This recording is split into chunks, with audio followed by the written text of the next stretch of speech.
Bismillahirrahmanirrahim. Alhamdulillah Rabbil Alamin. Wassalatu wassalamu ala syurafil anbiya'i wal mursalin wa ala alihi wa sahbihi ajma'in. Assalamualaikum warahmatullahi wabarakatuh. Alhamdulillah, kita bersyukur kepada Allah Subhanahu Wa Taala kerana dengan limpah kurnia dan izinnya kita dibenarkan untuk menjejakkan kaki sekali lagi ke bulan Ramadan yang sangat mulia ini. Alhamdulillah, bulan ini sentiasa dinanti-nantikan oleh semua umat Islam seluruh dunia kerana dia adalah madrasah tarbiyah. Dia adalah bulan di mana Allah membuka semua pintu syurga dan menutup semua pintu neraka dan membelenggu syaitan. Jadi bulan ini adalah bulan yang mana kita perlu merebut keredaan ilahi, kita memperbanyakkannya dengan zikir dan tadarus Al-Quran supaya kita menjadi lebih dekat dengan Allah Subhanahu Wa Taala. Rebut pahala, buru keredaan ilahi.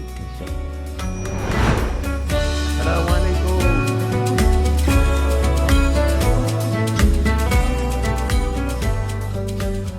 Bismillahirrahmanirrahim.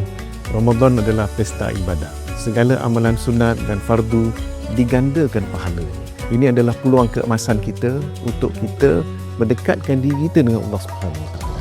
Maka rebutlah peluang ini untuk kita penuhkan bulan Ramadan ini dengan zikir, tadarus Al-Quran, sedekah dan qiyamul lail. Insya-Allah apabila hati seorang manusia itu akrab dengan Allah Subhanahu Wa Taala, rapat dengan Allah Subhanahu Wa Taala, dia akan membina jiwa yang beriman dan bertakwa kepada Allah Subhanahu Wa Taala. Di samping itu, dia juga dapat membina hati yang harmoni dengan manusia. Pada waktu yang sama, kita banyakkan sedekah kerana kita tak tahu amalan mana yang membawa kita ke syurga.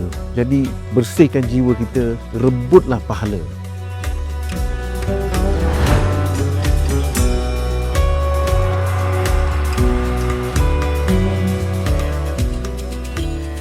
Ramadan adalah detoks rohani.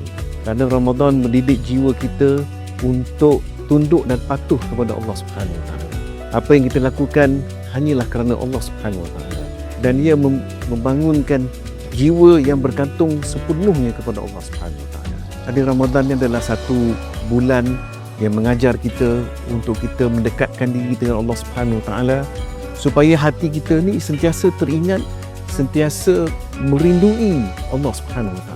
Jadi oleh itu, marilah kita sama-sama menjadikan bulan Ramadan ini sebagai bulan yang untuk kita mendidik jiwa kita menjadi lebih bersih, jiwa yang lebih rapat dengan Allah SWT, supaya bila kita keluar dari bulan Ramadan ini, kita keluar sebagai seorang insan yang bertakwa dan akrab dengan Allah Subhanahu Wa Taala. Ambil peluang ini untuk kita detoks rohani kita.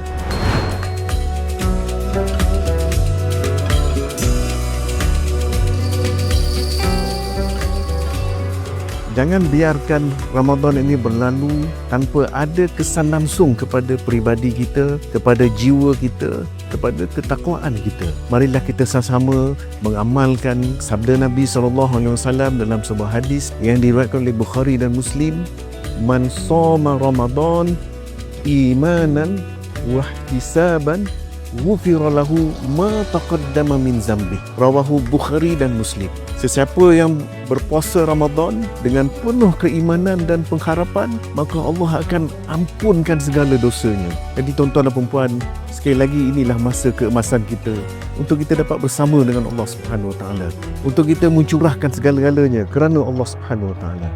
Jangan lepaskan peluang ini, tuan-tuan dan puan-puan. Ini datang hanya pada kita sekali sahaja dalam setahun. Jadi oleh itu, biarlah Ramadan ini seolah macam Ramadan terakhir kita. Kita buat yang terbaik untuk Allah Subhanahu Wa Taala. Saya ingin mengucapkan selamat Ramadan Mubarak yang mulia kepada semua muslimin di seluruh negara Malaysia ini. Jom kita rebutkan pahala, kita bersihkan jiwa kita, kita kembali kepada fitrah, kita kembali kepada Allah Subhanahu Wa Taala. Terima kasih. Assalamualaikum warahmatullahi wabarakatuh.